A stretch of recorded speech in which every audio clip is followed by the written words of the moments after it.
இந்த வீடியோக்குள்ள போறதுக்கு முன்னாடி நம்ம சேனலை சப்ஸ்கிரைப் பண்ணாதவங்க சப்ஸ்கிரைப் பண்ணிடுங்க. பக்கத்துல இருக்க பெல் பட்டனையும் கிளிக் பண்ணிக்கோங்க. வாங்க வீடியோக்குள்ள போகலாம். விஜய் தொலைக்காட்சியில ஒளிபரப்பாகிற தொடர்கள்ல ரசிகர்களால ஆஹா சூப்பர் சீரியல் அப்படின்னு கொண்டாடப்படுற சீரியல் தான் ஐயனாறு துணை. 4 அண்ணன் தம்பிகளோட வாழ்க்கை கதையை மையப்படுத்தி ஒளிபரப்பாகிற இந்த சீரியல்ல இப்போ முக்கியமான கதைக்களம் ஒளிபரப்பாகிட்டு வருது. பணம் கொடுக்காததுனால இந்த இடத்துல அசிங்கப்பட்டதுக்கு நிலா சோழன் கிட்ட சொல்லி அழறாங்க.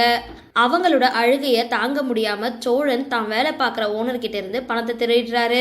எப்படியோ இன்னைக்கான எபிசோட்ல நிலா பணத்தை திருப்பி ஓனர்கிட்ட கொடுத்து சோழனை வெளியே கொண்டு வராங்க. அதுக்கப்புறம் சோழன் கிட்ட யார் என்ன சொன்னா என்ன, நீங்க ஏன் இப்படி செஞ்சீங்க அப்படின்னு சொல்லி வருத்தப்படுறாங்க. ஐயனாறு துணை சீரியல்ல ரசிகர்களால் கொண்டாடப்படுற ஒரு ஜோடி தான் நிலா சோழன். நிழல் அப்படின்ற டேக்ல இந்த ஜோடியை நிறைய போட்டோஸ் வீடியோக்கள் எல்லாமே இன்ஸ்டாவில் வலம் வரும்.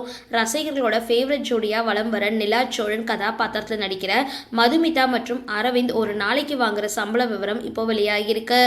ஐயனாறு துணை சீரியலில் நடிக்க ஒரு நாளைக்கு மதுமிதா ரூபாய் 35 இருந்து 40,000 வரைக்கும் சம்பளம் வாங்கிட்டு வரதாகவும், சோழனா நடிக்கிற அரவிந்த் ஒரு நாளைக்கு 20,000 சம்பளம் வாங்கிட்டு வரதாகவும் சொல்லப்படுது. சரி, இந்த வீடியோ பத்திர உங்களோட கருத்துக்களை கீழே கமெண்ட் பாக்ஸில் போஸ்ட் பண்ணுங்க. வீடியோ பிடிச்சிருந்தா லைக் பண்ணுங்க, ஷேர் பண்ணுங்க, மறக்காம டிபி காபி சேனலை சப்ஸ்கிரைப் பண்ணுங்க.